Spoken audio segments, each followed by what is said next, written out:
Hello, gang. I'm Jamie Hiles, I'm Lydia Judy. And I'm Derek Lemaster. and this is Screen Bloody Movies, the podcast that you come to for all of your horror news and fun movie reviews, plus our beautiful faces. How you doing today, guys? Good, how are you? Pretty good. Derek? Feel like a dog turd that got ran over by a bicycle tire. I'm doing pretty good.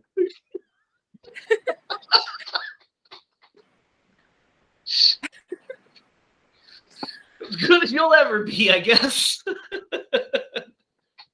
Well, hopefully you'll feel much better after we talk about today's movie, because I don't see how you can watch this movie or discuss this movie than be in a bad mood after. So Yep. I'm excited to discuss this one, guys. But first, let's start every episode. Let's start this episode like we start every episode is what I meant to say. It's what I meant to say. Heard me. When we get into the horror news of the week. Are you guys ready for this? Yep. Yes. So do you remember a couple weeks ago, we talked about they're making two different Hellraiser projects, right? Yep. They're doing a movie, and then separately, Clive Barker and David Gordon Green are working on a TV series of Hellraiser. Right. Well, we've got some news on the movie front of Hellraiser from David Bruckner, who calls his movie something of a small reimagining. And he says that we can't say anything about it yet, but it's something that we are actively working towards, and it is a joy and a dream as a filmmaker like myself to dive into this world.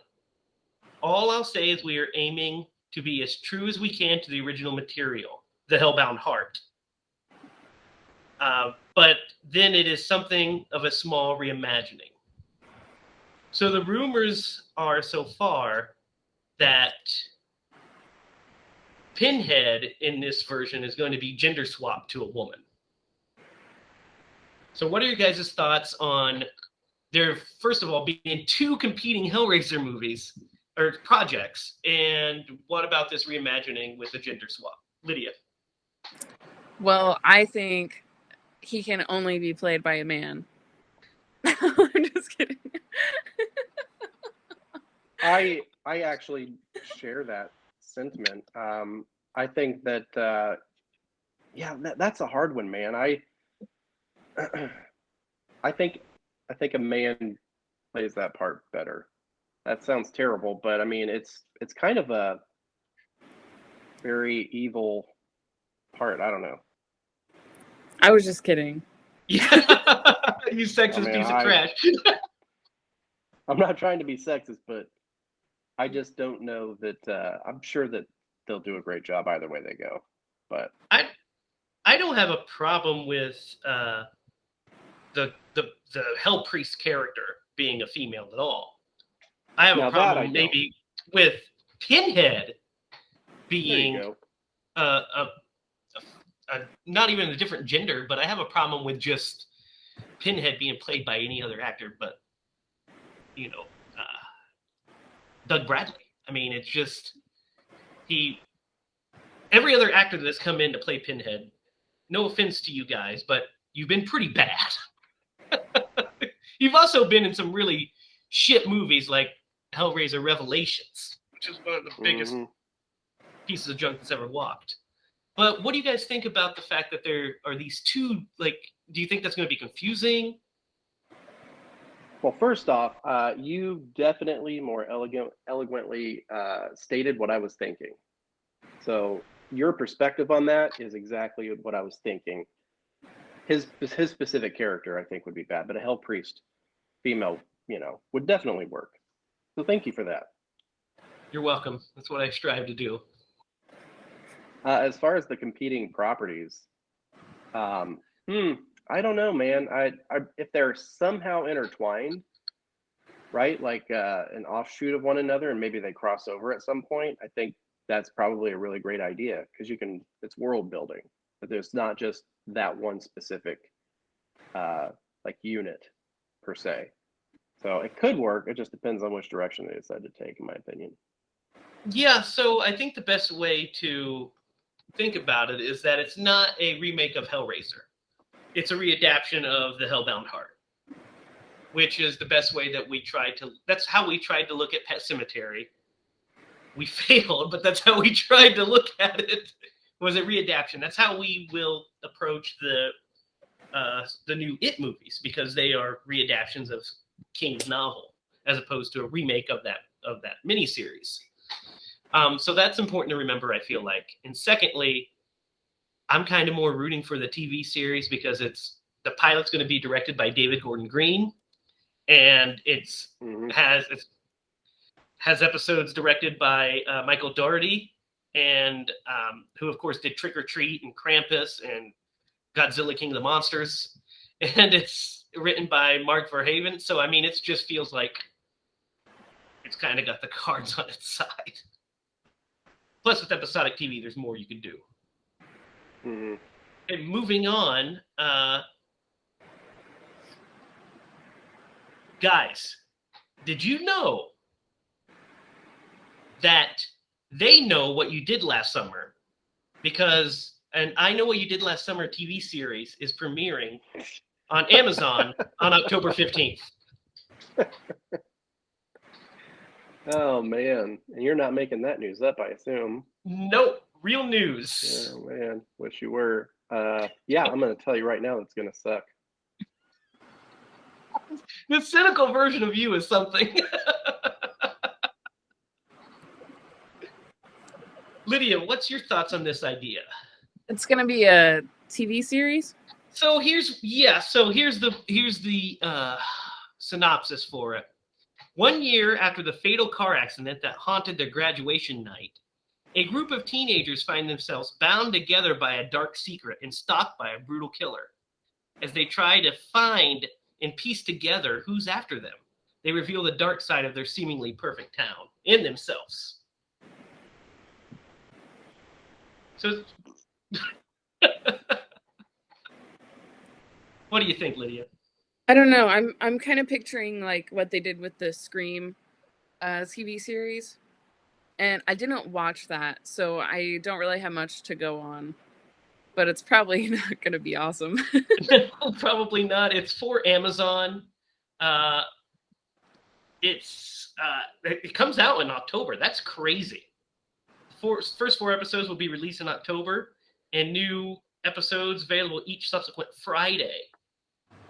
That's kind of nuts, guys. Like, I didn't even know that this was a thing that was going on. Did you? Nope. And I can't say that I'm overly excited about it either. Even the original I Know What You Did Last Summer movies weren't great. We'll probably get to them at some point in our podcasting lives. But they aren't like classics of the genre. They're not even classics of the time period that they were made. They were basically Scream light. Yeah, so, I mean, I did enjoy the first one, but then after that, they just kind of got slightly more ridiculous with every iteration. They get terrible. The last one, spoiler alert for you guys. So if you don't want to know, plug your ears. But the last killer is the ghost of the original killer. Which was the original premise of most of the movie. Yeah. The first Terrible. one. Let's move on. Freddy, quit popping up in my face. So, guys, October 10th is the 25th anniversary of Wes Craven's Scream. So, this is some fun news. Scream is returning to theaters with Phantom Events on Sunday, October 10th, and Monday, October 11th. They'll be treated to behind-the-scenes look at the film, featuring vintage interviews with Wes Craven, Kevin Williamson, Nev Campbell, and Courtney Cox. That's awesome. So, I mean, that would be a fun trip for us to take, right? Lydia, would you enjoy that? Oh, yeah, I would just love that. It would be our first field trip. We'll just dress up like Ghostface. You'll feel perfectly at home. Yeah, no, I'm not gonna do. That's what I'm afraid of. It'll keep us safe from the pandemic because we'll be wearing our mask. Perfect. Can't That's a beat good it. point. All right, guys. Let's see here. So, the new Texas Chainsaw Massacre movie has screen tested. Fede Alvarez is producing it, who, of course, directed the remake to Evil Dead and Don't Breathe, and The Hills Have Eyes, the remake to that as well. He is the producer on it, and he said that it has scored just as well as Don't Breathe 2, which scored even better than the first movie. So it is done filming. It's been rated R for strong bloody violence and gore and language. So does that make you guys a little more excited for this movie, or are you still just kind of ho-hum on this project? Yeah, I think it'll be cool. I loved the Evil Dead remake a lot. So hopefully it'll be on that level. Derek? I have high hopes. I can totally tell. Straight face. I have high hopes. I think it shall be good. Yeah, I mean, if it's testing well, that's a positive sign. But that's not the final version of the movie. And it also doesn't mean anything. There are tons of movies that have tested great and have been bad. There's tons of movies that tested poorly that have been great. It all depends on who you get. I mean, for example, Darkman, when they held screen tests, they held them with people that had no idea what the movie, what kind of movie they were making. So they're like, I don't like that scene with a naked guy in it. Well, of course you don't, because you're probably uncomfortable with yourself. And a really famous one is Halloween 6. It screen tested, and it had a bunch of 10 to 12-year-old kids in the audience saying, this movie's boring. And they gave us the Halloween 6 that we have now, which we will eventually get to, for sure. Yeah. So, yeah, I'm excited for a new Chainsaw movie. My excitement is kind of dropped each time because they keep making them and keep making them poorly.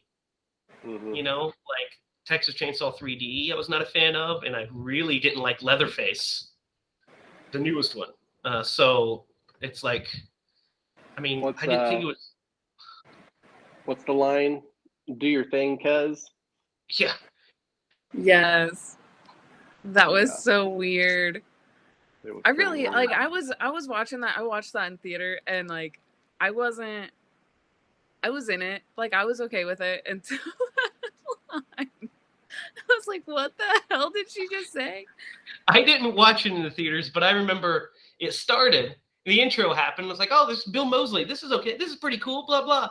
And then it cut to the present day, and it's like, we meet Alexandra Daddaro's character, and I'm like, wait a minute. Shouldn't she be 40 by the math? Why does she look like she's 23? This doesn't make any sense.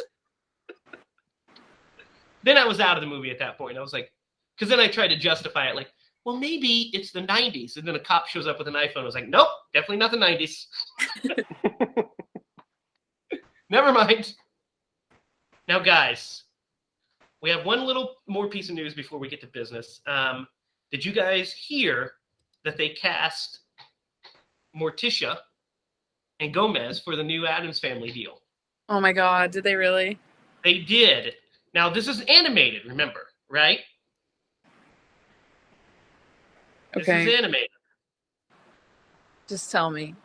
So, Netflix has cast. Where is it here? So we have Jenna Ortega has been cast as Wednesday Addams. And Jenna Ortega from she's in the newest Babysitter movie. as the heroine of that one. She's been in tons of stuff. Here, want me to show you who she is?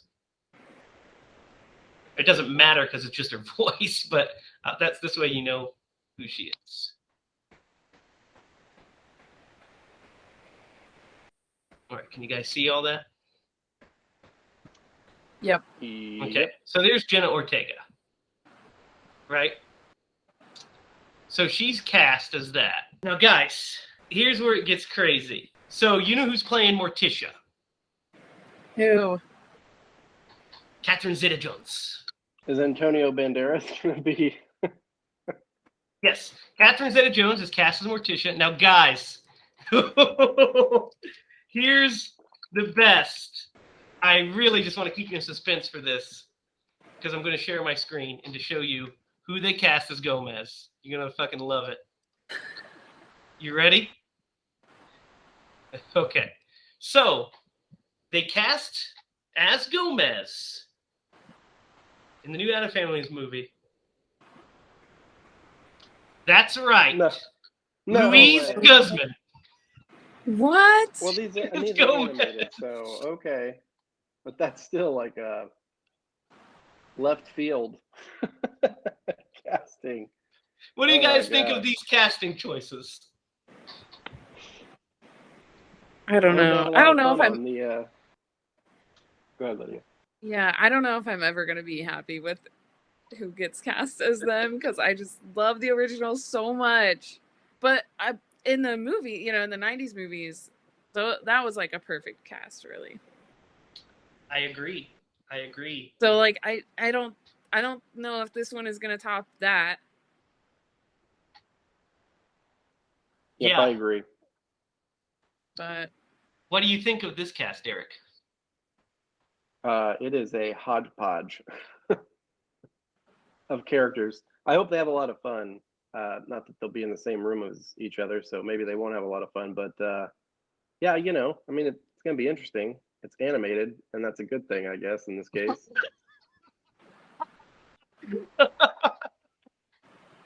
When it was announced that Louise Guzman was going to play Gomez, I was like, what? It took me a minute. I was like, I love Louise Guzman, but as Gomez? Then I was like, oh, this is animated. Yeah, he could totally pull that off. Gomez's voice, he can do it. But I was like, he looks like a terrible Gomez. No. Actually, this is perfect. Have you seen? They came out with a more recent animated movie or series of the Addams Family. Have you seen it? Yeah. I'm not. So if, let's say that they just kept the style of those characters, then he fits perfectly with this. Let me see if I can find it because it's pretty hilarious. yeah, I don't remember who played Morticia in that one. Was it? It was the animated one, right? It came out a few years ago. Yeah. Yeah. I remember seeing trailers. I don't love the animation of it. I watched it. It was fine. I think Oscar Isaac played Gomez. He right? did. Yeah. He would make a great live action Gomez. He did wonderful. He'd make a great live action Gomez. But like the animation was so off-putting. Oh, right. Yeah. Oh my God. He would look like... Why did they make Gomez so weird looking? I mean, look at Uncle Fester. Yeah. That's awful. When I think of Gomez, I think of a suave, debonair character. I think of Rob Julia. Oh, really. he played. And John Astin. They wrote him as that character. But he looks like that. Yeah. And I don't mean people under the stairs, although he could be. Interesting. Yeah, I don't know what they were. I don't know. They need to stop with that animation. Yeah, it's not good. So, guys, I got one more thing before we start. Are you ready? Yep. All right. So we, as a group, are going to venture into the unknown. No, we are going to take a Monster Squad trivia quiz. Oh, snap. Well, since it's fresh on our mind, we should do really well. Yeah, Yes. hopefully. Are you guys ready for this? Let's see All what right. we can get right. Let's do it.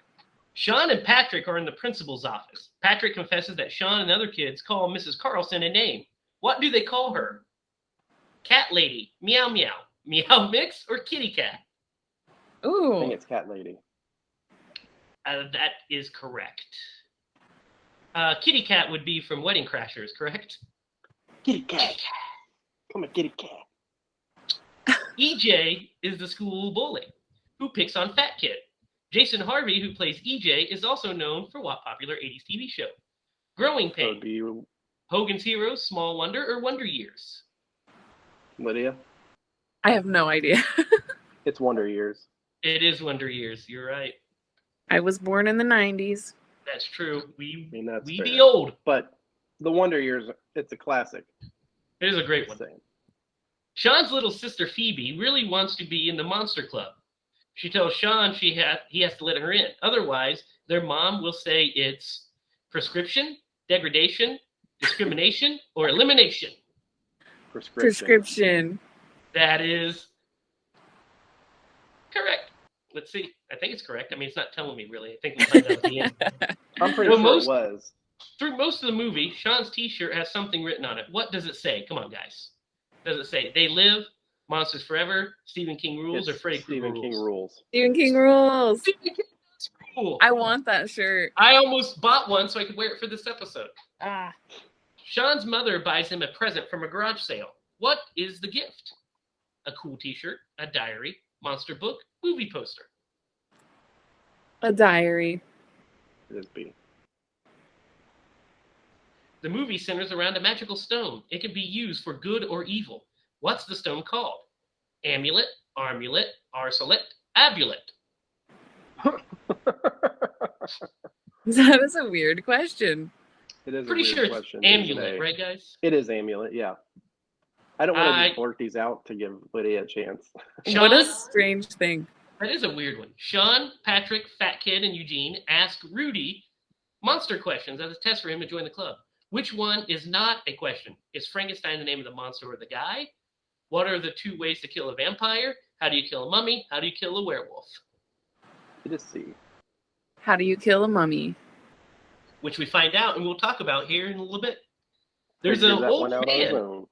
who helps the monster squad out more than once. We never find out his Mhm. name. We just know him as Freaky German Man, Scary German Guy, Crazy German Guy, Old German Man.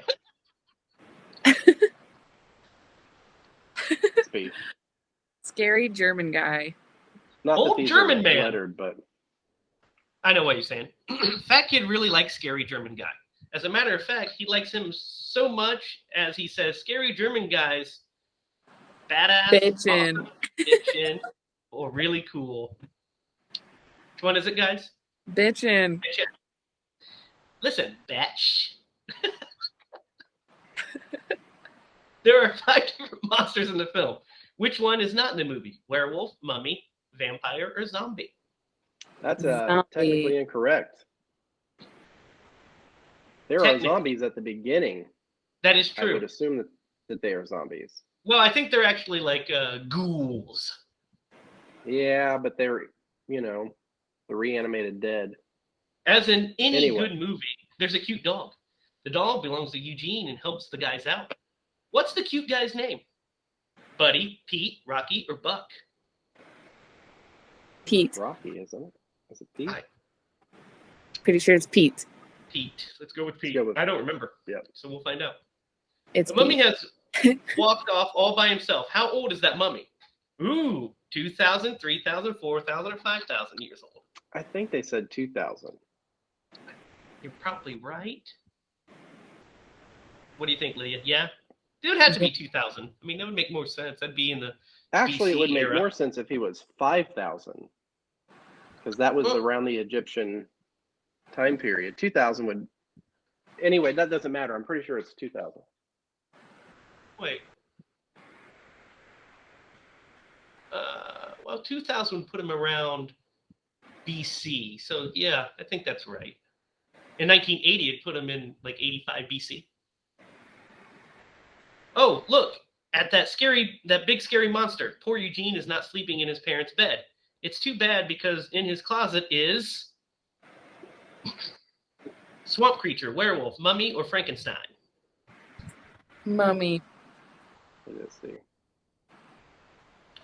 Sean receives a weird phone message. When he unscrambles the word, he figures out the call came from Van Helsing, Dracula, Wolfman, or the devil. Dracula. It's good, Derek. Very good. Sean is really upset he can't go to the drive-in. All he wants to do is see a stupid movie. What's this movie called? Day of the Monsters, Killer Spiders 8, Death to All Monsters 7, or Groundhog's Day 12? It is Groundhog's Day 12. Groundhog Day 12. Yeah, it is. We'll talk about Really that confused me because I had. You thought Bill Murray was going to pop up? Yeah, I was like, why do they want to go see Groundhog's Day 12? Who takes 30 pictures of Patrick's sister? Rudy, Frankenstein, Sean, or Fat Kid? That's totally Rudy.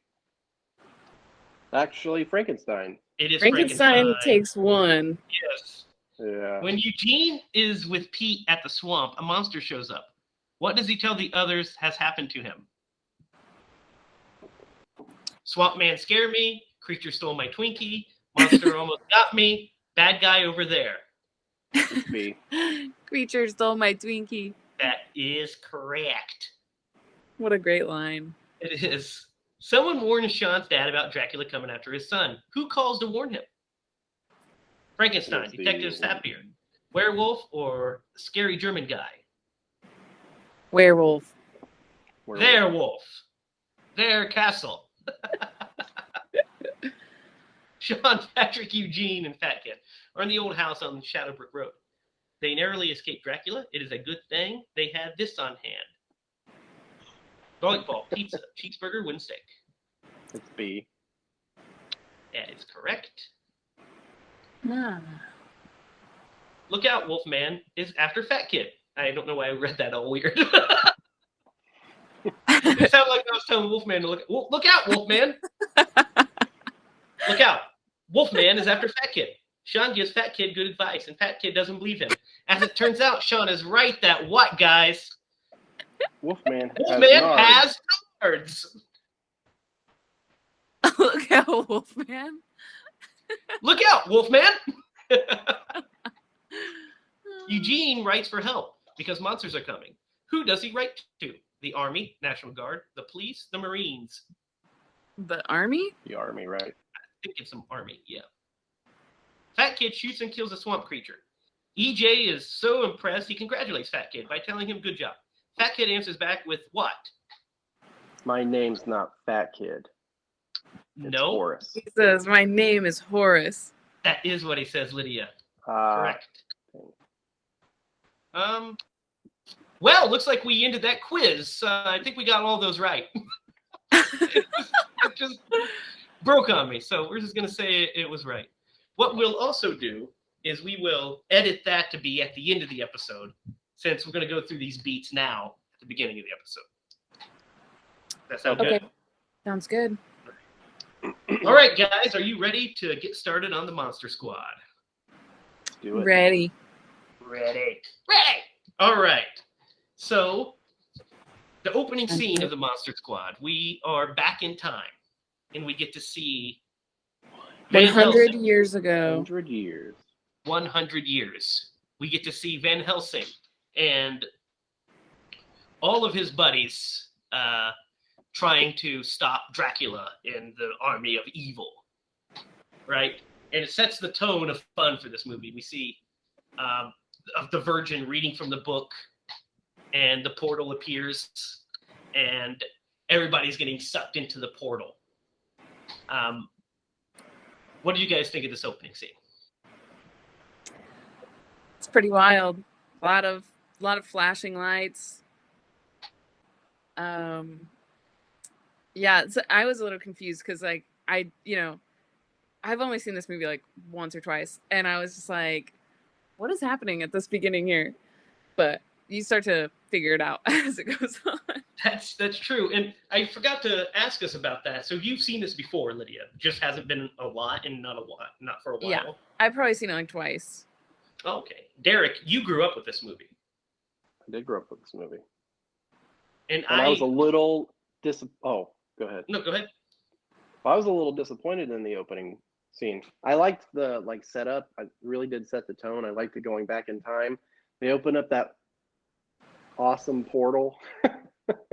Hey, The special effects in the day were, you know, they were what they were, but they open up a portal and they throw in like Brides of Dracula and they throw in a couple of zombies or ghouls, and then you realize there's literally no other monsters in sight. Like there's no Dracula, there's no like. I kind of wondered what the point was of them opening that portal at that specific time, because they hardly did anything. Yeah.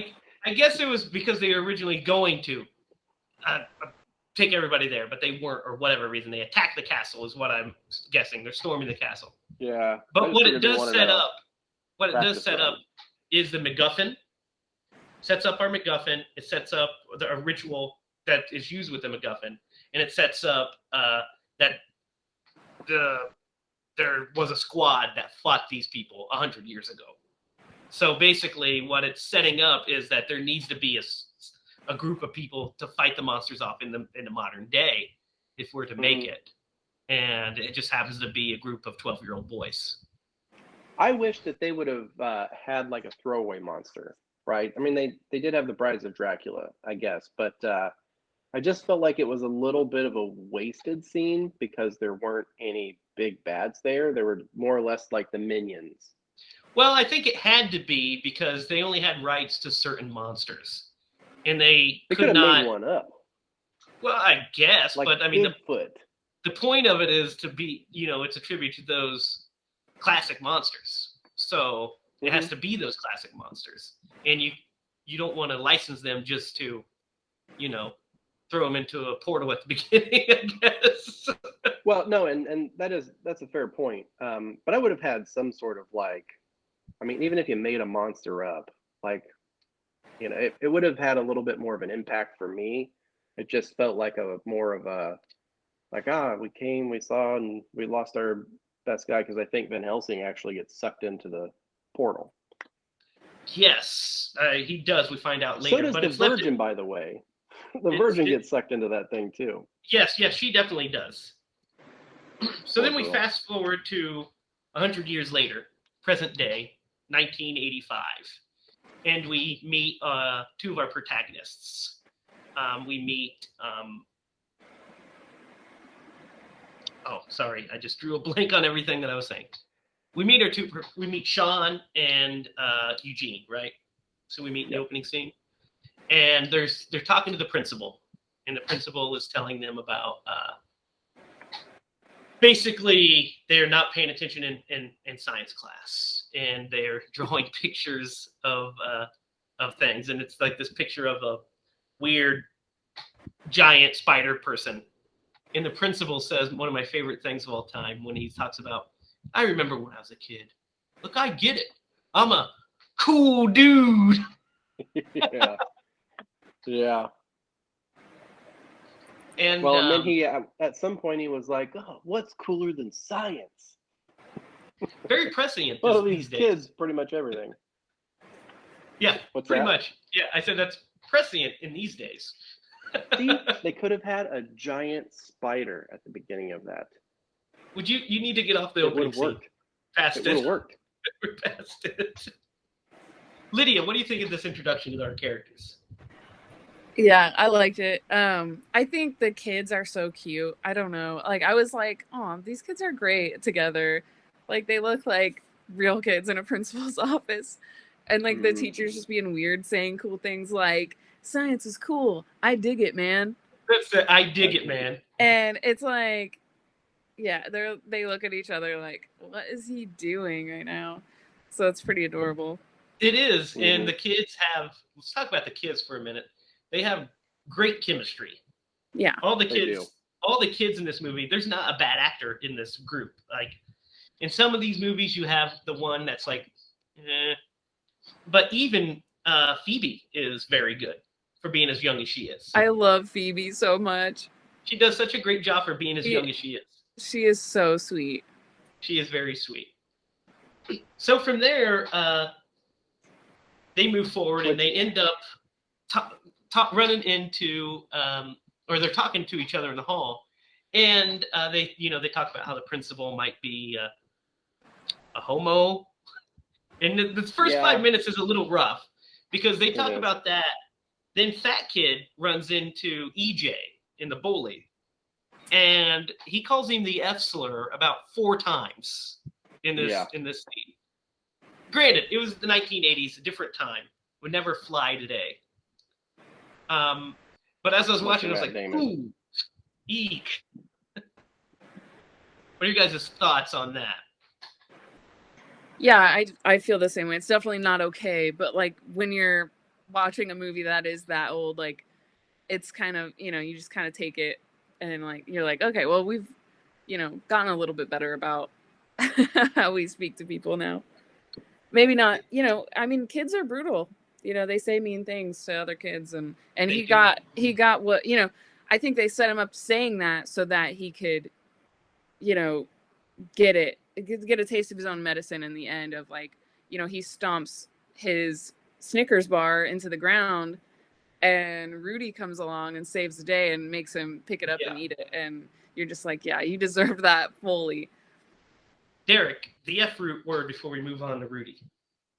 Yeah, so you and I talked about this off camera, and that was actually one of the problems that I had with this movie. Well, the first couple of parts were some of those slurs, but talking to it with you, this is a teachable moment for your kids. Like I want my son to watch this movie. It was a great movie.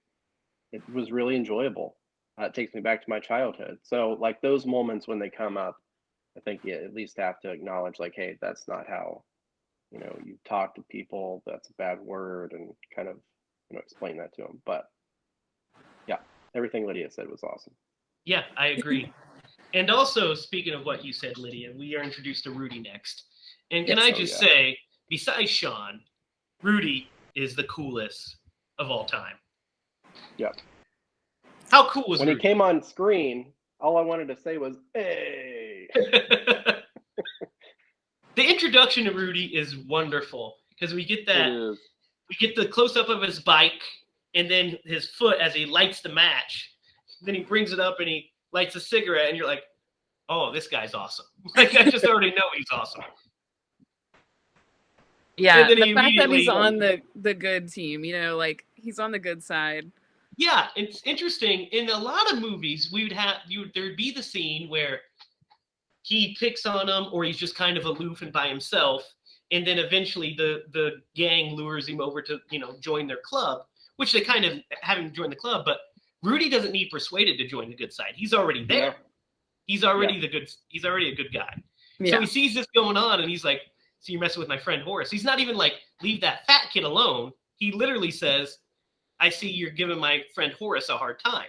Yeah. Yeah. So before anybody else even humanizes Horace, Rudy does. His friends lovingly call him fat kid, but Rudy just calls him by his name, and it's a great little character beat, little character moment to show you who he is. Yeah, and I love that they immediately like put him on their team. You're right, they don't have to persuade him, they don't have to really recruit him necessarily, even though he has to pass the test to get into the club. But yeah, he's automatically on their side. Yeah, it's like instantaneous. So then we move from there basically to the first scene of Dracula. I mean, we get some setup with parents and stuff, which we'll get more into in a little bit. But we go into this airplane flying in the air, which is, by the way, it's Browning Cargo, if you guys didn't catch that. The name of the plane is Browning Cargo, which is named after the director Todd Browning, who directed the first Dracula movie, as well as Freaks and such. Oh, wait. I know we're like kind of past the opening scene, but I do have one more, and it's not a critique. It's actually, I loved it. The scene where the brides of Dracula are coming out of the coffin is like, in a lot of ways, kind of mirroring that the old Dracula movie. Like the way that they open the coffins and they stick their hands out. Yes. And then you come upon Dracula. I felt like that was an homage to. We totally skipped over that scene. That is such a cool. We did. I love that. Yeah. I loved that scene. Stan Winston. Yeah. That is great. And it's a perfect homage to those. Yes, like him transforming. Mm. The bat, Mm-hmm. I loved the bat, and then you actually like see him transform. It was really cool. Yeah, the bat is cool, and it has a really cool part towards the end of the movie, I think. I like the way that they shot that, where he's like waking up as the bat. Yes. And then like the shot to the hands, which are real the hand, hairy. yes, that was awesome. And then to the ground where he's catching himself, and I'm telling you, I think the opening to this movie is great, Eric. Oh, I do too. I just, would have liked them to have made it more meaningful. I would have liked him to have thrown a giant spider in there, is what I'm saying. A giant spider, that's exactly right. That would have been perfect with like a human head. Yeah. Thank you, Lydia. You're welcome. Being on my side. That would have been excellent. I think they were drawing that, and it was like, just never. It never actually existed because it just got sucked into that portal. So yeah, we meet Dracula in this scene. We have we see that these guys are transporting cargo, and one of the pilots goes back to investigate, and we find out that he's actually transporting a crate that says Frankenstein's monster on it. Mm-hmm. And so the Dracula appears and fights the pilot. The pilot pulls the lever to drop the cargo, and Dracula floats in midair. What do you guys think of Dracula in this movie? Because I think he's a badass. Oh, he's totally a badass. Yeah, he's pretty awesome. freaky. A great Dracula, Yeah, he nails this part. Yeah, he nails this part. He does a great job. Although, I will say, it is quite the coincidence that they released the cargo right over the town that just happens to have that amulet in it. But we're skipping over that part. But yeah, he's fantastic. It's not coincidence. I think all the monsters. It's fate. I think he was planning on doing that the whole time, and the pilot got in the way. Yeah. And did it for him. Yeah, I think you're right. Yeah.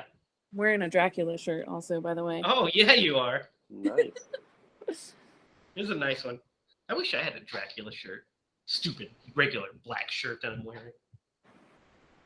So, yeah, then the next scene we get is Sean at home. And, I mean, we of course, get the gang walking home. We're introduced to the seeds of Scary German Guy. Wait. I got a little bit of an issue with this walking home beat. Okay. Because his sister's just randomly walking on this sidewalk. She's what, 5? Derek, do you remember the 80s at all? I know. Well, I mean, a little bit, but she's just like randomly walking around town, this 5-year-old by herself. Yeah. And then she when we were 7, we were just allowed to roam the block. Well, yeah, but you were 7. You weren't 5. About to You say. at least knew your phone number, which back then you had to know your parents' phone number. You had to memorize those things. They weren't just in your phone. Like, I don't even know. I could barely remember my wife's phone number. But anyway. I remember, the only reason I remember my wife's is because I love her so greatly. And I have to put it in every single time I get Kroger's. So I could get the Kroger rewards. That's the only reason I know my wife's is because I had to feed it back to Panera Bread so much. But anyway. So this walking home beat, we get, we're introduced to Scary German Guy. Like the seeds are planted. We see his house. They talk about him a little bit. So we're introduced to Phoebe, who is Sean's younger sister. And then we're introduced, then Fat Kid brings up, hey guys, can Rudy join the club? And they're like, oh yeah, I think we can let him in. Sure, why not? We'll have to take a monster quiz though. Yeah. So once they get home, we see, we see a little bit of the monster squad. We see the monster squad. Yep. Time out. I want to build Clark this treehouse, dude. One day. That treehouse was amazing. That treehouse was really cool. That treehouse was amazing. It had like wings. Yeah. Yes. Like, hey, I'm gonna sleep over in the west wing. You can have the east. That's what's really cool awesome about it. And like the posters of monsters everywhere. Oh God, yeah. Can you imagine? I wish that we had that growing up. I didn't have that. I mean, I had like my own cool little room, but I didn't have a freaking tree house. That's where we need to go. When we get famous with this podcast, we're going to start recording in a tree house. An air-conditioned tree house. Yes. No. So listen. No. Listen, Linda. Listen. Anyway, if you've ever seen that video, it's pretty awesome. There's a house it's kind of far away from us, but sometimes we pass it. They literally have a freaking like rope bridge that connects their awesome treehouse with sliding glass doors. They have a rope bridge that connects it to the house. Dang. So you're suggesting that we buy this house? No, well, that or just sneak into their treehouse. We'll just sneak in, hang posters, record, and then leave. Don't mind. We're just recording a podcast, sir. Yeah, you can put down your shotgun. Night. We're good. No, it's cool if your 8-year-old daughter hangs out with us. That's fine. Little Phoebe is there. Might have a problem with that part, but yeah. Yeah, that treehouse. He's like, amazing. Can I be a part of your podcast? No, sir. No, you cannot. And I'll tell you why. Because when I first walked up here, you gave me a dirty look and you said that the second Pet Cemetery, the remake of Pet Cemetery, was better than the first Pet Cemetery. So you're not allowed in our group. He'll probably say it's prescription. This is prescription. So just kind of jumping around, I really like the scene where Sean talks to his dad about wanting to go to the movies and wanting to go see Groundhog Day number 12, which is obviously a parody of Friday the 13th. No. And him and his dad have this great little banner, and you can tell that they have a really great relationship. Like, this dad is overworked. He and his wife are having problems, but he tries to be there for his son. And I really thought that was cool. Fritz, man. They're going to see a marriage counselor. Yeah, they're going to see a marriage counselor. And there's a great joke where he goes, "Where are you guys going?" "Marriage counselor." "Again?" Like, didn't you do that last week?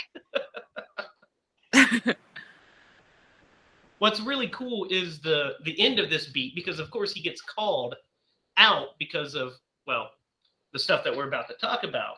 But he gets called out because of the mummy situation. But when he comes back later and Sean's on the roof looking at watching the drive-in movie with binoculars and a radio, which by the way would be the coolest thing. Wouldn't that be so awesome? That would be awesome. Sitting on your roof, prime watching the drive-in right there. Yeah, perfect, prime right? Real estate.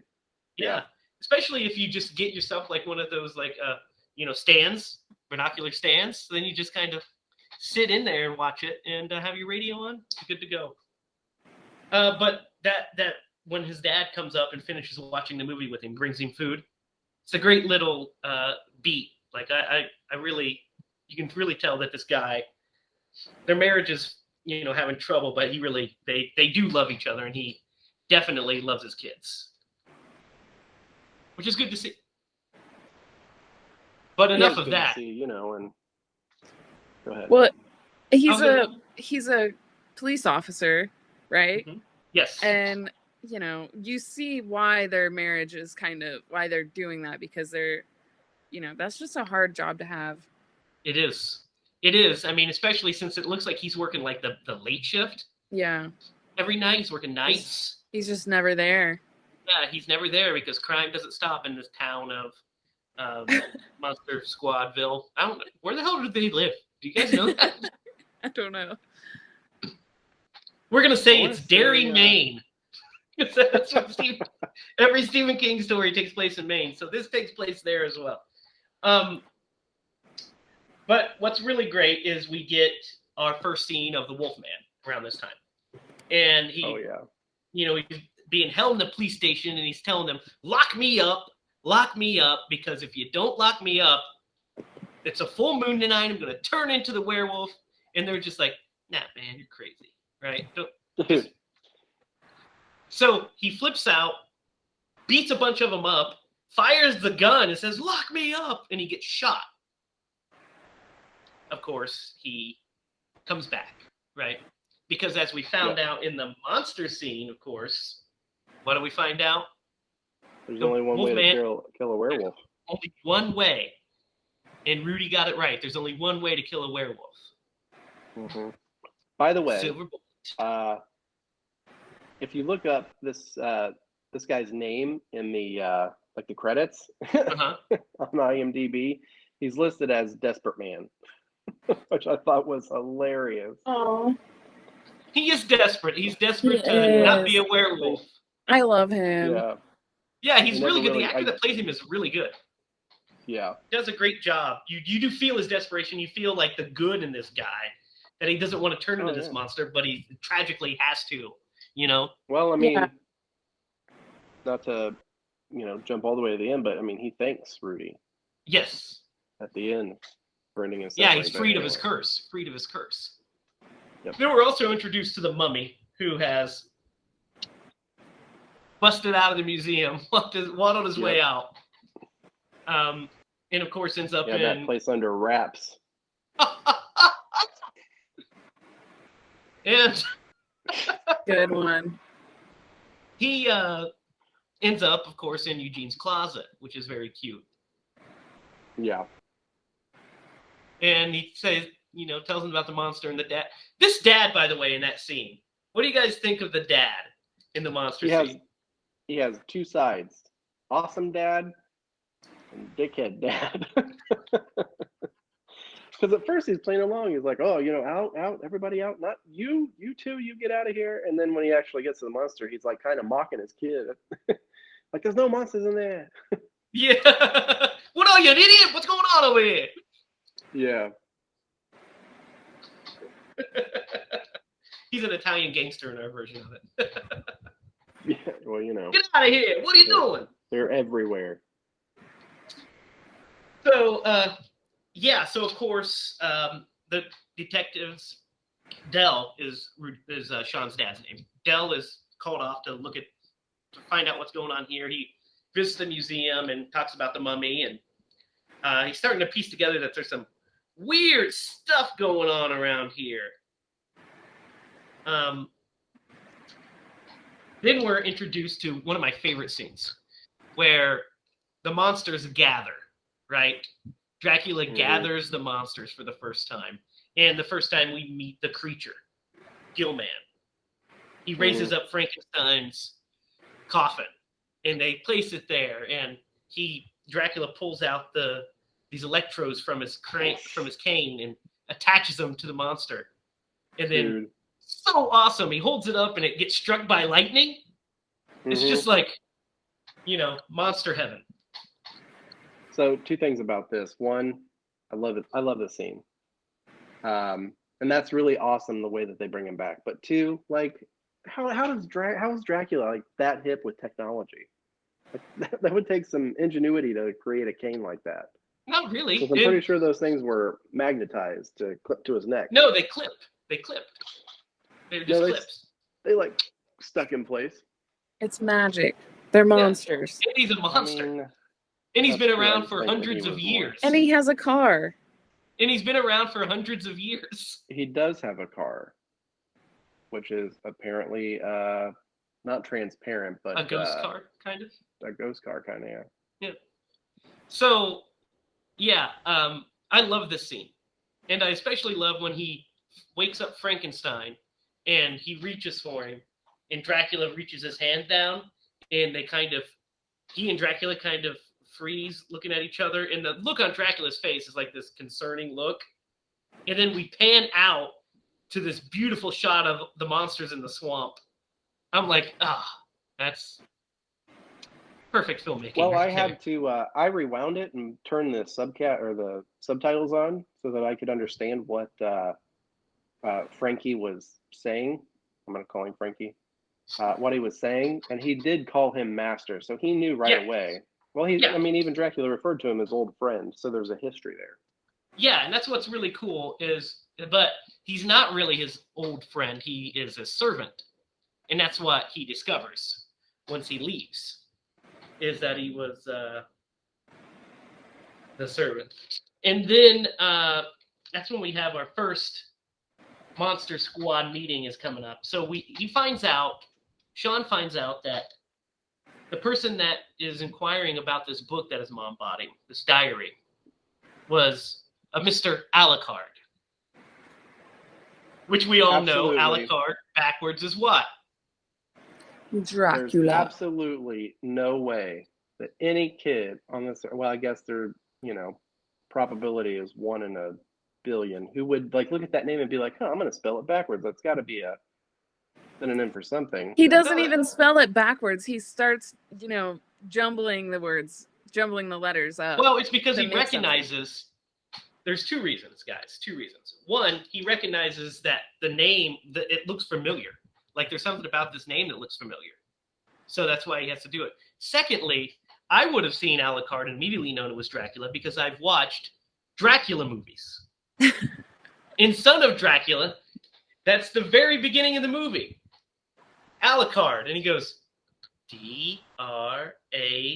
What are you doing? Oh, I don't know, just something funny about this. And Sean is, if nothing else, what? A monster expert. So, of course, he knows that Alucard spells Dracula. But he still tries to jumble the words first before he gets to it. I think that's for our sake. That's for the audience's sake. That's why it was written like that. So it shows him thinking, maybe this. Instead of him just looking at it and being like, Dracula. Yeah, I would have looked at it and been like, I would have totally mispronounced it first off.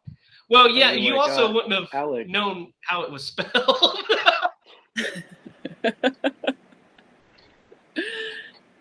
That was so rude. Did you say you're going to need a moment? It's 100% true. It's 100% true, though. Derek is the worst at spelling, aren't you, Derek? I am. True. I'm the worst at penmanship because I'm trying to read my notes and I'm like, what the fuck am I saying here? So, yeah,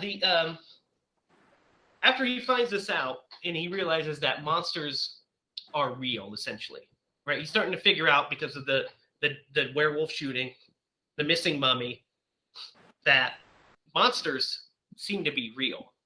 Mm-hmm. So he holds the first official Monster Squad meeting. And that's when he names themselves the Monster Squad. So they have their meeting.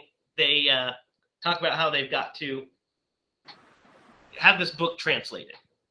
And it's in German. And the only way to do that is to... First, they mention the sister. And he says, my sister knows German. And Horace says, no, she doesn't. She just hangs out and lets people feel her tits.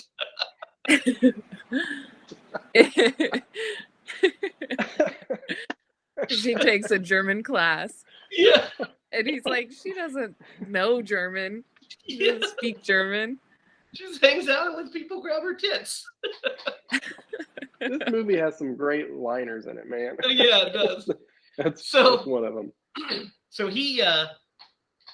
so they're like scary German guys, the answer. So they go visit scary German guy and find out that he's actually really nice German guy. That's it. Wait, sorry. I think that's the scene where they're in the treehouse all together, where the kid has his dog up there, and Rudy's like, Rudy, how's that dog get up here, anyways? Yeah, that's such a great. That made me laugh pretty good. Point. Yeah, such a good point that I didn't think about, but he was like, how did that dog get up here? Dude, that scene made me laugh so hard too when I watched it last night because it's so great because it's like this, triumphant moment and they're like putting their hands in and they're doing the whole thing and then you just hear Rudy say, then when the dog's hand goes out, he's like, how does that dog get up here anyway? Just so classic. Yes. And then it just cuts immediately. Yeah, it just cuts. And so we find out scary German guy is actually nice German guy. He's like, you guys are running out of time for another piece of pie. Yeah. I would be really freaked out if I saw that guy. Gets to me, though. Yeah, this is a great scene because he explains to them about everything that happens, and then as they're leaving, and he's like, I'm on your side or whatever. And they say, he's like, it seems like you've seen monsters before. And he says, perhaps I have. And he shuts the door and you realize that he was in a concentration camp during World War II.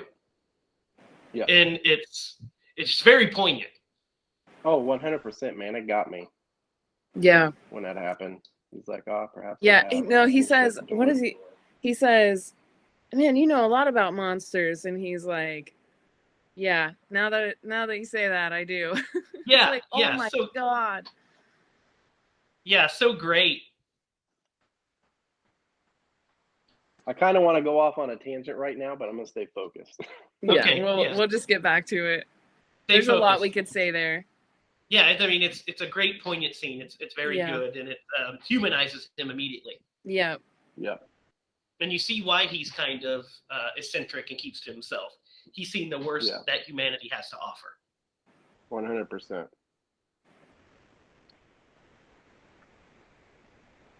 Sorry, I'm trying to read my notes. Okay, yeah. So then we get this great montage of first we meet Frankenstein ends up being introduced to the squad because Dracula orders him to go find the book from the kids.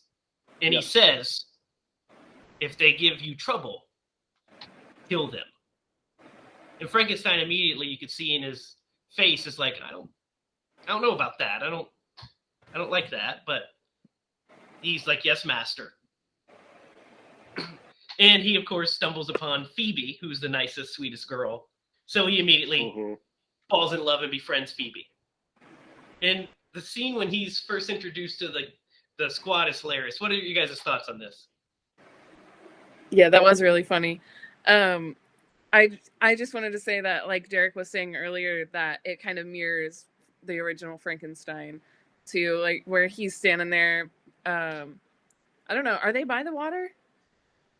Yeah, I'm not sure if they're by the water, but yeah, they're just by the treehouse. But he's kind of just standing there, like towering over this tiny little girl, and you just kind of think of like the original Frankenstein. And you're kind of scared for a second. You're like, oh no. And then they become friends and it's cool. Yeah. And I mean, it's kind of similar because in Frankenstein, in the James Whale's Frankenstein, he doesn't mean to hurt the little girl. He just doesn't know. Yeah. He doesn't know. Yeah. And so this Frankenstein, you know, it's the same thing. He befriends her, but he values her. And what's great is when the squad actually meets him and they all run off. And then Sean approaches because he's the leader. He has to. He's the leader, yeah. Well, dude, I love how Horace runs and jumps into a trash can. Yes. Horace that's gonna help at all. Yeah.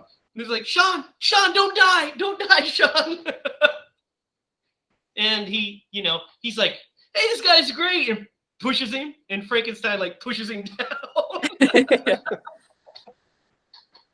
And so Frankenstein joins the squad. He's up in the treehouse with them. They're talking about basically what to do. Don't tell our parents. And they're like, can we get him out of here? He's kind of gross. Wasn't that Horace who said that? Yeah, and then they show him the mask, the Frankenstein mask, and this is a great scene. Shows him the Frankenstein mask, and he like kind of crushes it, and then he's like, scary. Scary. And that's when they realize, oh, he's not bad. He's on our side. And this is also the scene where Frankenstein is messing with the she teaches him, he find out he's learned some words from Phoebe, such as bogus. So he's messing with the camera and accidentally takes a picture of the sister changing and says bogus. Well, is this also the scene where one of them calls him a monster and Sean turns and looks at him and says, "Don't call him that"? It's either this or maybe later, but I feel like it's later. I think it's later. Yeah, I think it is later. I think it's towards the end. So he not bad. Basically, the squad at this point, Frankenstein takes the picture, which comes into play here momentarily. So Rudy goes and gets he's getting his pictures developed, and he looks at him and he finds the picture of the nude picture of her, and he spits out his drink, which he does a couple times in this movie. And we get this great montage where they're gearing up to fight the monsters. And I love this montage. I love Rudy in class building silver bullets and stakes. Yeah. Shop class. That So was fun. awesome. Yeah. Well, I love see- the where he's making the bullets, and then it cuts to Sean's mom, and she's missing all of her Silverware. silver. Yeah. So great. And she's like, "Where did it go?" So so they're gearing up, ready to go. And as they're doing this, the kids are in school and they're doing their stuff. And once he finds the new picture, it does this great cut where it's just Frankenstein wearing his sunglasses. And he's holding up the picture like this, and the rest of the gang are jumping, trying to get it. At this point, what's his name? Writes a letter to the police or to the army saying, "Hey, monsters are coming for us. Send help." Eugene. Yeah, Eugene. Dude, Eugene. that cracks me up. Yeah. So he sends They it. show up at the end of the movie. You're like, that's so cute. Yeah, it is cute. So, Because he wrote it in crayon, right? yes. What is so? Whose sister is it? What's his name? Why am I drawing a blank? That's Patrick, right? Yeah, Patrick. Patrick, right. So it's Patrick's sister. That's right. Mhm. Okay, so Frankenstein leads them to the lair. And this scene here is great. So before the kids arrive at the lair, we get this great scene of Frankenstein discovering the amulet in the wall. But it's, of course, blocked off with a bunch of crucifixes. He can't get to it. And he has the Wolfman knocked out with tranquilizers, essentially. He thinks. He fed him some tranquilizers to knock him out until he becomes the Wolfman and he can do his bidding for him. And the Wolfman escapes and goes to the nearest gas station and calls the police and talks to Sean's dad and says, "Listen, I'm the guy you shot last night. They're at 666 Shadowbrook Lane. They're coming." And he's just like, "Yeah, whatever." And he's like, "He's going to kill your son." Yep. And that doesn't sit well with him at all. So he goes to investigate. Meanwhile, while they're doing that, the gang arrives, and there's this big, great scene in the mansion. We find out that we see the creature, which was he do to Eugene, guys? Do you remember? What does the creature do to Eugene? He takes his Twinkie. Oh, he takes his Twinkie, yeah. Yeah. Creature took my Twinkie. Oh, okay. So I gotcha. I was lost there for a second. Yeah. Took me a second. So they end up in the mansion, and Frankenstein seemingly dies. The thing collapses and seemingly kills him. Meanwhile, there's a scene earlier where we see that Dracula's been feeding off of these young women that are locked in a closet. Yep. Which is quite disturbing, really, for a kids' movie, but there you go. Yeah. And they are now his three brides. So they attack. There's this great shot of them coming down the hallway, creature at the other point, and Dracula coming down. So they're trapped. And Sean starts messing with stuff on the wall, and Horace says, "What are you doing?" And he says, "Haven't you ever read a Hardy Boys book?" There has to be a... There's got to be a One secret here way somewhere. around here somewhere. And of course, once the Wolfman gets too close, Sean tells him to kick him in the nards. Yep. And of course, Horace does, and he says the immortal line. Wolfman's got Lars. Exactly. Wolfman's got nards. I think So they they made escape- a short film. Yeah. So they Wolfman's drop. got nards. Oh, there's tons of things. There's a YouTube channel called Wolfman's Got Nards, and a documentary. Well, so I looked up the actor who plays Sean, and he is in a movie called Wolfman's Got yeah, Nards. it's the documentary of the Monster Squad. Oh, it is. I didn't know that. Yeah. Mhm. Yeah. Oh, that's awesome. Okay. It's That makes Andre sense Gower. So Yep. we end up in the basement. They take the amulet, and there's this great. I love the way the amulet room looks. By the way, when it's glowing. Yeah. Yeah, really cool effect. it looks so, that green is so awesome, isn't it? Yeah. It's like lasers. Yeah, yeah. It's so cool. So he grabs the amulet. Dracula, of course, goes up and grabs him, and he's like, "Give it to me." Dracula is a mean motherfucker in this movie. He is just he is. mean. And luckily, Horace has a Random pizza slice of pizza that he was tucked eating away in his earlier. pocket. Luckily, I'm luckily gonna he's save a this for fat kid, later. right? And it has garlic on it. Smashes it into Dracula's face, and it burns his face. One of the scenes that I always remembered as a kid. I always remembered. Okay, so if vampires attack and there's garlic on a pizza, I can just throw that at them. I'll be safe. Actually, we kind of play off that joke in I Saw What I Saw, one of our short films, where I sprinkle garlic salt around the windows to keep the vampires out. Yep. If you have not seen that, check it out. It's on YouTube. Actually, it's not. It's on Facebook, isn't it? Pilot Productions. Facebook. So then we barrel into the third act now. We're going into the third act. The squad escapes with the reinforcements. They have blackmailed the sister because she tells him that she's a virgin. They blackmail her to read the stuff, and the squad heads out to the town hall because in the middle of town there's a big church. That's the best place to do this whole thing.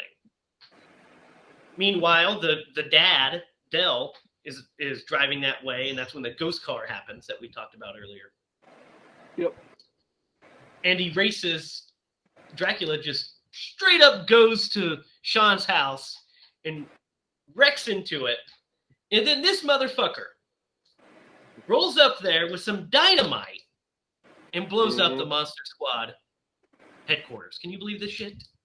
Yeah. Do you know what he says after the house or the treehouse explodes? What is that?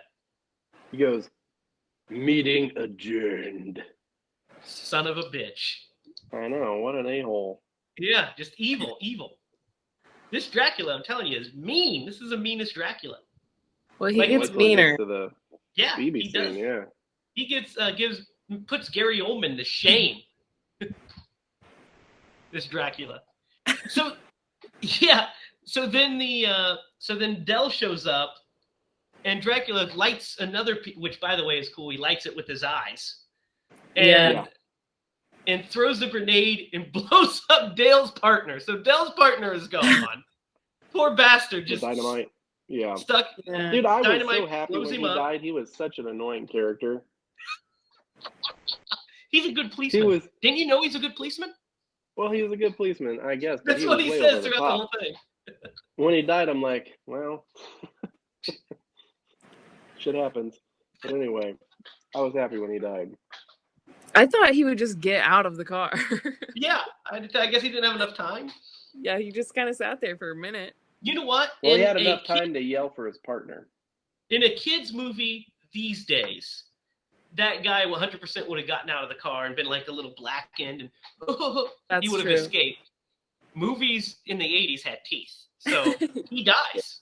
He legit just is corpsed up. Yep. Corpsed up, never to return. But right before he goes, damn! Yeah. So Del unloads some bullets into Dracula, and they just go right through him. Mm-hmm. And he says, "Your son will die tonight." And then transforms into a bat. And it's the cool, we see it via shadow. We see him transform into the bat and fly off.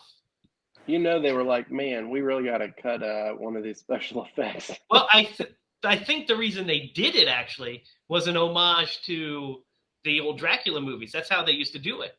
They would show him transform via shadow because that's the effects they had, you know.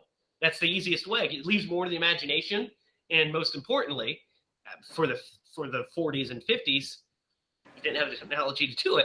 So it was show them do it on the shadow, and then you cut to the bat flying away. So it was a perfect homage to that because they show transformations. Oh, they've shown transformations already. Yeah. We know they can do it. Yeah.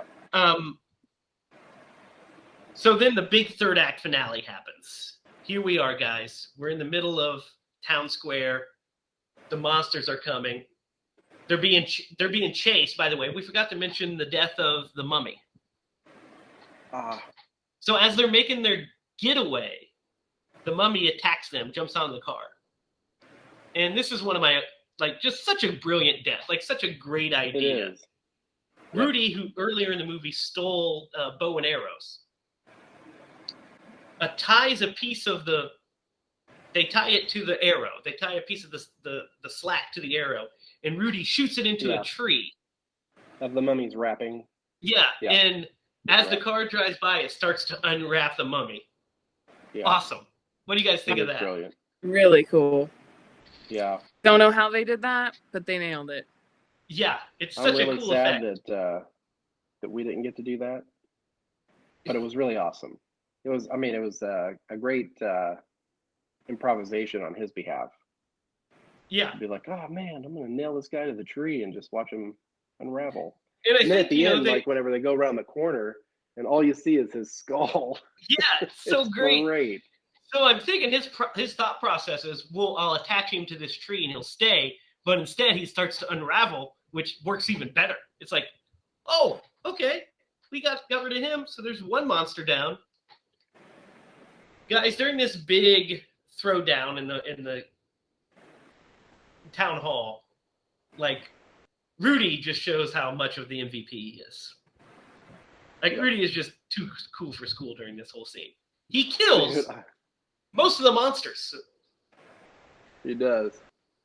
Well, and whenever he goes out to confront the new brides of Dracula, who was it? Is it Horace? Says, "What are you doing?" And he's like, "I'm part of the squad, aren't I?" Or yeah, that's like that. I'm part of the damn squad, aren't I? I'm part of the goddamn squad, is what I think he says. Yeah, I'm in the goddamn club, aren't I? That's it. I'm in the goddamn club, aren't I? I'm in the goddamn club, aren't I? And he has a cigarette dangling from his mouth. So badass. Yeah, minus the cigarette. Badass. Yeah, you just hate the cigarette. Yep. But so Dracula gets shot through a window in bat form, and Sean's dad goes up to basically kill him, and we see Dracula in like half bat, half man form, and it's like really gross looking. Mm-hmm. I love this. I miss practical effects. He's all like. And then the Wolfman comes up and just like wrecks this dude. He just starts like, starts beating the crap out of him, throwing him all around.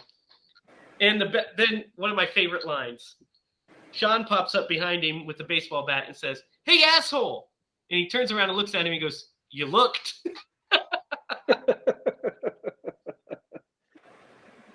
So 80s. It is. It's so perfect. Smacks him with it. They throw the dynamite in his pants and throw him out the window, and he explodes. And I love this effects work here because it's the 80s have teeth, so we get to see these body parts. Yeah. In the blood. I felt so bad. Like, I really felt bad for him, and like, because I didn't remember what happened at that scene. And I was just like, oh my God, they just killed that poor guy. Like, and then you find out that there's only one way to kill a werewolf. Yep. He pieces himself back together and then attacks Rudy, who shoots him with he attacks the police. There's a big fight with the police, and the monsters are killing police officers, and Rudy takes one of the guns and he loads it with the one silver bullet he has. And he shoots him in the chest, and he immediately turns human, and he says, "Yeah, thank you," and dies. Yeah, I will say, whenever he pieces himself back together, I also love how his pants get put back together too. Well, they can't have it naked. I mean, it is a PG-13 movie. They could have, but yeah, I get the point of it. But it was just like that. It kind of I got sidetracked for a minute whenever he came back to fight the police officers. I'm like, man, his pants came back together too. That's so Derek, weird. You watch The Incredible Hulk. He has purple pants literally every episode. Yeah. That's the gamma radiation.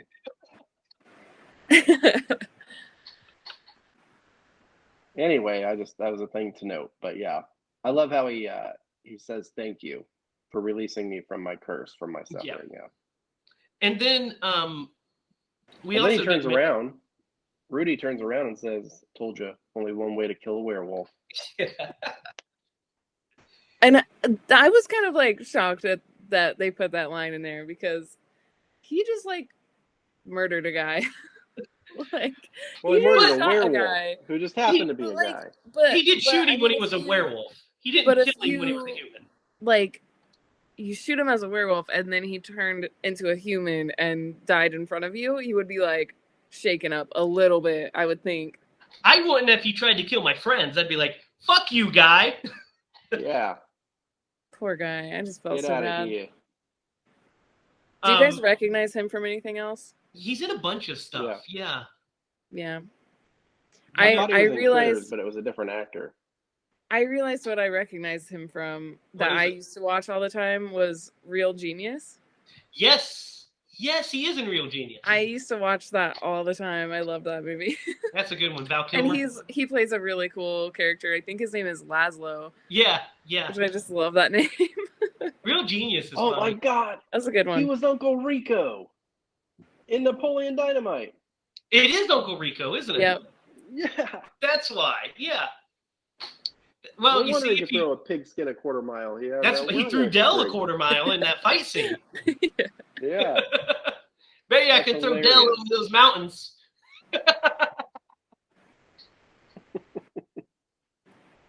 So, here we forgot to mention that Rudy, on top of killing the Wolfman and the Mummy, he also kills the brides.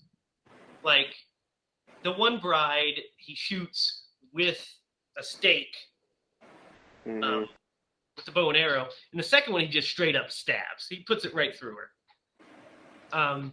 So Rudy's like, his monster kills are like next level. He's like he's a monster. They looked really good too. They Yeah. looked cool. Like the brides looked really cool. Yeah. The kills looked pretty cool. Yeah, definitely. Good job there. So we find out that Patrick's sister is not a virgin. Oh yeah. And she says, well, that was but only once with Steve, but that didn't count. He said, of course it counts. This wasn't a game of Monopoly, lady. So then Eugene says, is she a virgin? Yeah, that was. Or a virgin. Cute. Is she a virgin? And he's like, yes, she is. So he reads her what to say, and Phoebe starts reading the book. And as she's doing this, Dracula locks on to her. And he starts walking right towards her. And these cops keep trying to stop him, and he just wrecks every cop. Like snapping necks left and right.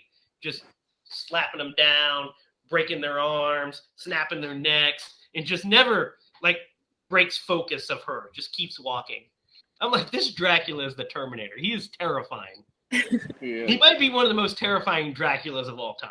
Like, he is Oh, for sure. no He joke. definitely, when they did the casting for him, I mean, he's got a presence about him. It's great. And then, of course, one of my favorite bits, he picks her up by her chin, holds her up, and says, give me the amulet, you bitch, to a 5-year-old girl. Yes. And then he screams in her face.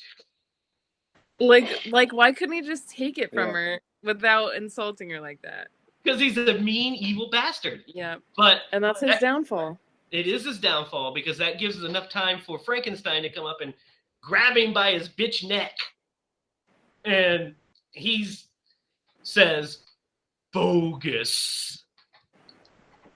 It throws him, and he lands on the fence. He's impaled on the fence, which gives Phoebe enough time to read the line, say the chant, and opens up the portal, which starts sucking everybody in, starts sucking stuff in. It kind of goes full Army of Darkness, or Evil Dead 2. Definitely does, yeah. Evil Dead 2 starts sucking stuff in.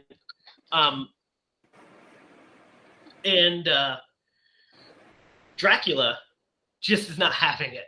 He blames Sean for all this, for putting the squad together.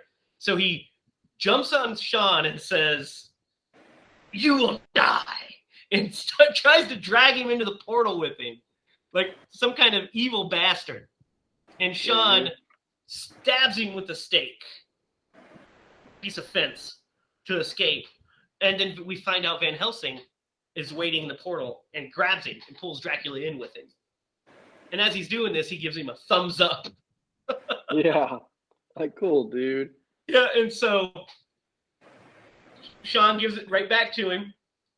Yeah, and apparently time flows differently in Limbo because... I'm assuming so. I'm assuming that who knows what's on the other side of that. It could be another dimension. It could be Limbo. It could be Purgatory. It could be the afterlife. Who knows? We're not privy to that information. We just know that it gets the monsters out of our realm. And so they successfully suck Dracula in, but unfortunately, they can't stop it from sucking in our best buddy, Frank. Dude, this is, if I, thought about it hard enough, I might have cried. So listen, guys, the end of this movie, when this happens, he goes up and he fights his way just to get to Phoebe, to tell her bye, essentially. And he says, bye, and she's like, don't leave me, and he says, bye, and he starts to fall in, and she throws him her stuffed animal, and he hugs it. And guys, I am not kidding. Last night, for whatever reason, when I watched this movie, I got damn misty-eyed when that happened. I don't know if it's because I'm getting old or what it is, but I was like, oh, Frankenstein. Yep. I mean, I was like, God dang it. I felt this. So all the monsters. What do you think of that? I was going to say the opposite. I was like, I wasn't very emotional during that part at all. I was. Derek, you said you were emotional during that part. Yeah, I was multitasking during that specific moment, but it's really emotional, man. Like, you really get attached to him. He's part of the squad. And especially, like, he attaches himself to Phoebe, and she's so innocent. And so is he. So, yeah. I mean, he's just a guy who died and then got brought back to life. Yeah, he's multiple guys. Multiple people, have been brought back to life. He's got conflicting personalities. And it's just such a good, I think it's a great character beat. It's a great moment for the movie.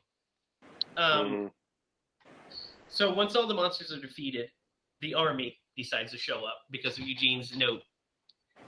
And the movie ends in the best possible way it could end, with the army saying, what the Sam Hill is going on here?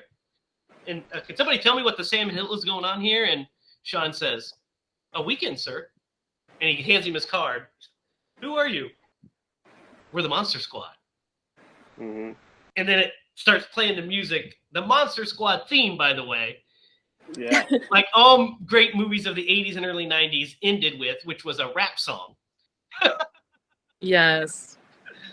About the movie, at least. Yeah, that's what I'm saying. It's usually a rap song about the movie that you just watched.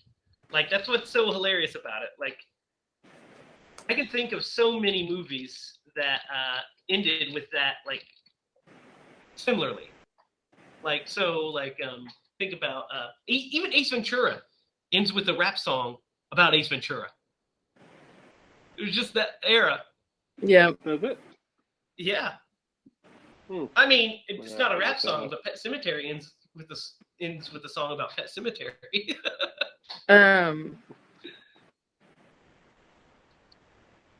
What am I thinking of? Oh, Nightmare on Elm Street. A couple of different Nightmare on Elm Street. Has a couple of rap songs, right? Yeah, Freddy's Dead ends with a song called Freddy's Dead. Where they're singing about Freddy, being dead, obviously. Yep. There's, I think Dream Warriors has a Dawkins song. Dream Warriors. Which is a kick-ass song, by the way, guys. You guys should listen to it. Which one's the Will Smith one on? Is it Will Smith? Yeah. Will Smith had rap songs on every one of his in the early days. So like, there's a Bad Boys one. There's Yeah. a Independence Day one. There's But a Men no, in but Black he one. has, but he has a.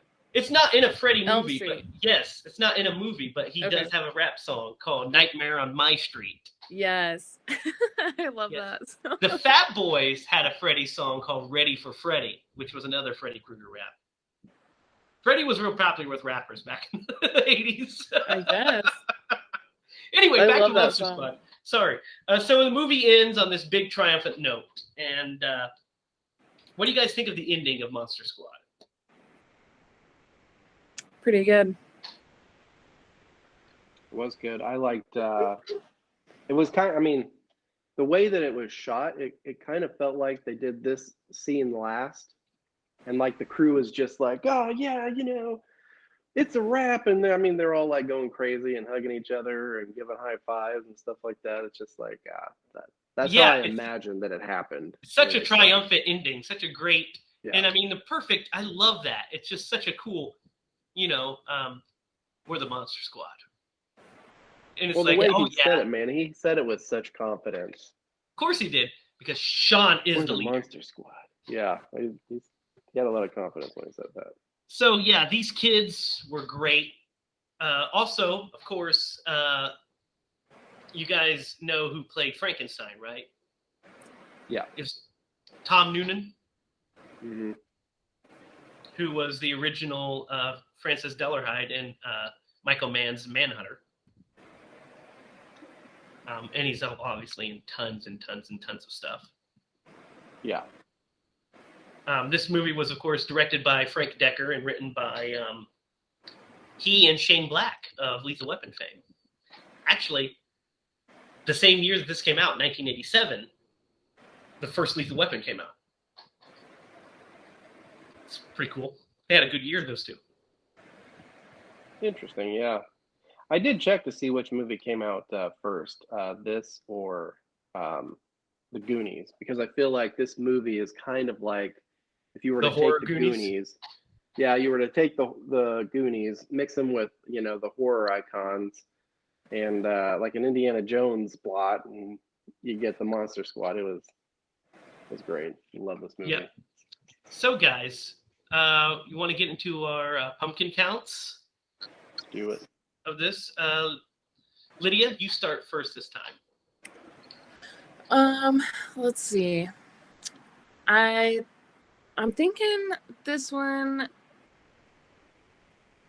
is probably a 8 for me. An 8? Yeah.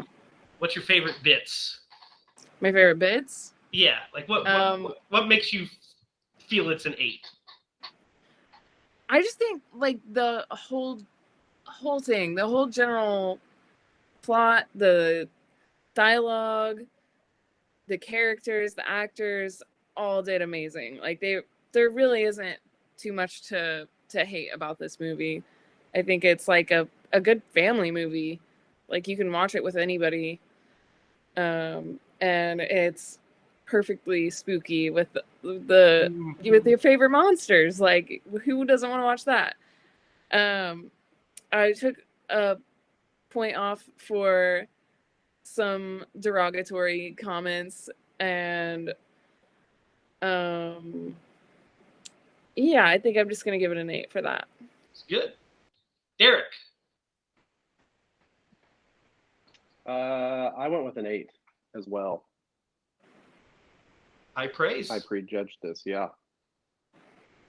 It was a great movie. I loved it. It was very nostalgic. It had all the beats that I wanted it to. It was a good movie. Fun times. So, guys, with this movie, I've got to say, I'm going to give it probably... Man, it's hard. I almost want to give it a perfect 10, guys. Now, I know it has problems, and I know there's technically better movies we've covered on this. But I think this is the most fun I've had watching a movie that we've reviewed so far. So I'm going to give it 9. 9 out of 10. So I'll save it 10. You have to be really hard to get a 10. But yeah. 9 out of 10 for me. 9 out of 10 pumpkins. I think the Monster Squad is perfectly spooky. It has such a great feel-good energy to it, minus the slurs, the F slurs and stuff at the beginning. That was a product of its time, unfortunately. But other than that, it ages remarkably well, I feel like. I feel like the themes of it age remarkably well. I feel like the performances are great. The acting's good across the board. The direction's great. The creature designs are great. I think the Wolfman could have been a little better. I don't love the design of the Wolfman's face. His face, yeah. I think It's he has different. I feel like he has like a hammerhead. You know what I mean? Yeah. His eyes are kind of far apart. But he still looks cool. He still looks cool for sure. And the actor did a great job too. Oh, absolutely. But I think what puts it at a 9 for me, besides the squad and how I just wanted to be a member of the squad when I was a kid, how cool they are, and their chemistry is. These creature designs for Frankenstein was really good. The performance was really great, and the creature from the Black Lagoon looks cool, and the Mummy. But Dracula, man, this has to be one of the best depictions of Dracula. He's just so good. Like, it's hard pressed. Like, I mean, who are the best Draculas? It's Lugosi, it's Christopher Lee, right? It's Gary Oldman. Mm-hmm. I think he's right up there with those guys. Oh yeah. But it's just this one movie. I don't know. It's We'll an have opportunity, man. We'll have to do a Dracula movie here in the future and compare and contrast. So, you know what time it is, guys? It's time to Atkinize the Monster Squad. Mm-hmm. Derek, we're going to start with you this week. Mm-hmm.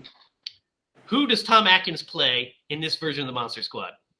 There's only one person he could play, and that's the dad, Del. He'd have to be Del, in my opinion. It's a good choice. It's a pretty good choice. I think that would work. Lydia. Dracula.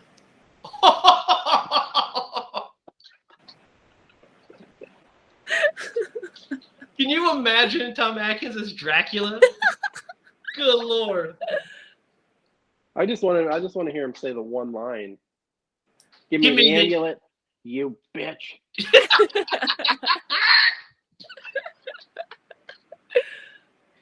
What would be great is if when he's walking over to her, the Virgin just kind of walks up to him and is like, yes. Yeah. I'll be one of your brides. I would have to agree with Derek probably. I mean, it would.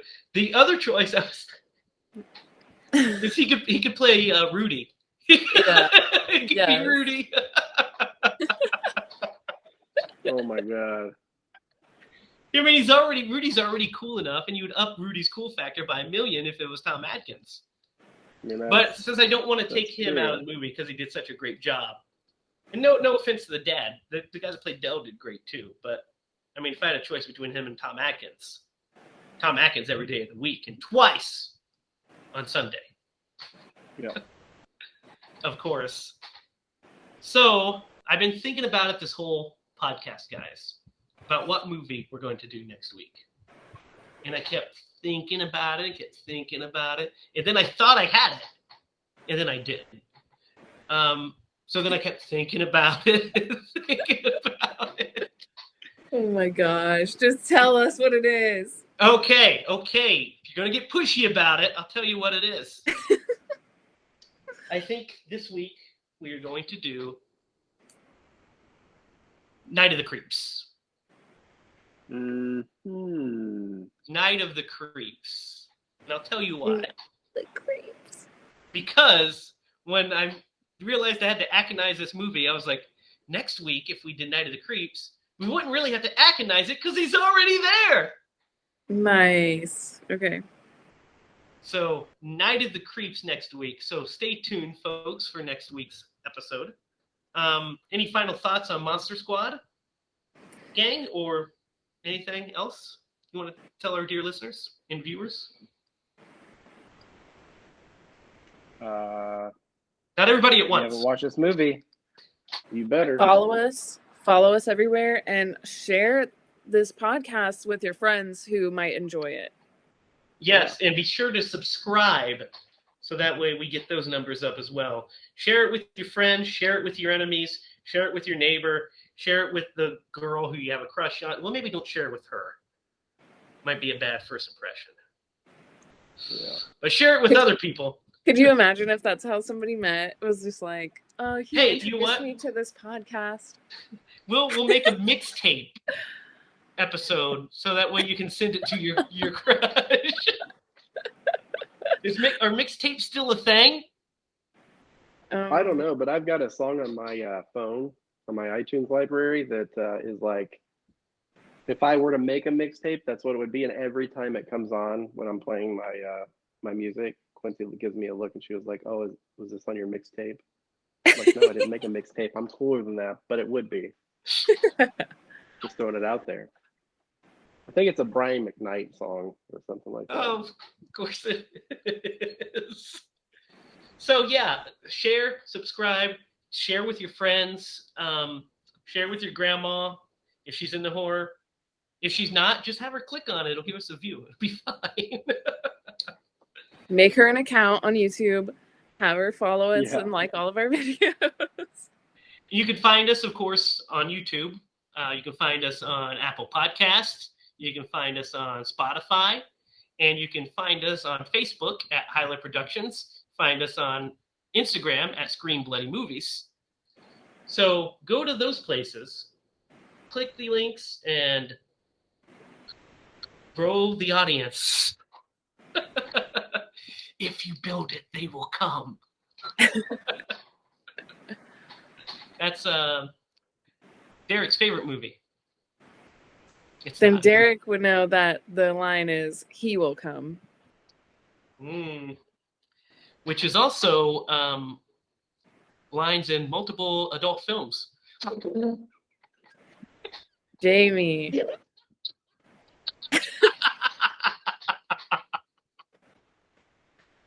That was not okay. You're right. It was excellent. That's All right. So for Lydia Judy and Derek Lemaster, I am Jamie Hiles. And remember, if you're going to scream bloody movies. We got it that time. See you, folks.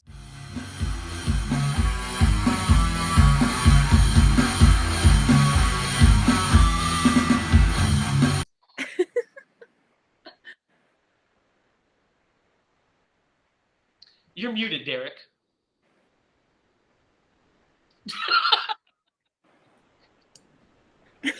Good, because I would have like completely thrown that off. I was so. So I think only Lydia and I were. Yeah. So yeah, we nailed it, Lydia. No, I think we were way off. You were close. My headphones died. Like my one did, and I knew the other one, so then I charged it, and then I had to switch them. Oh, I see. And it automatically muted. So I did say it, but thank God I didn't say it because I was so far ahead of you guys. It would have been. I was like, screw Derek's like, scream bloody movies.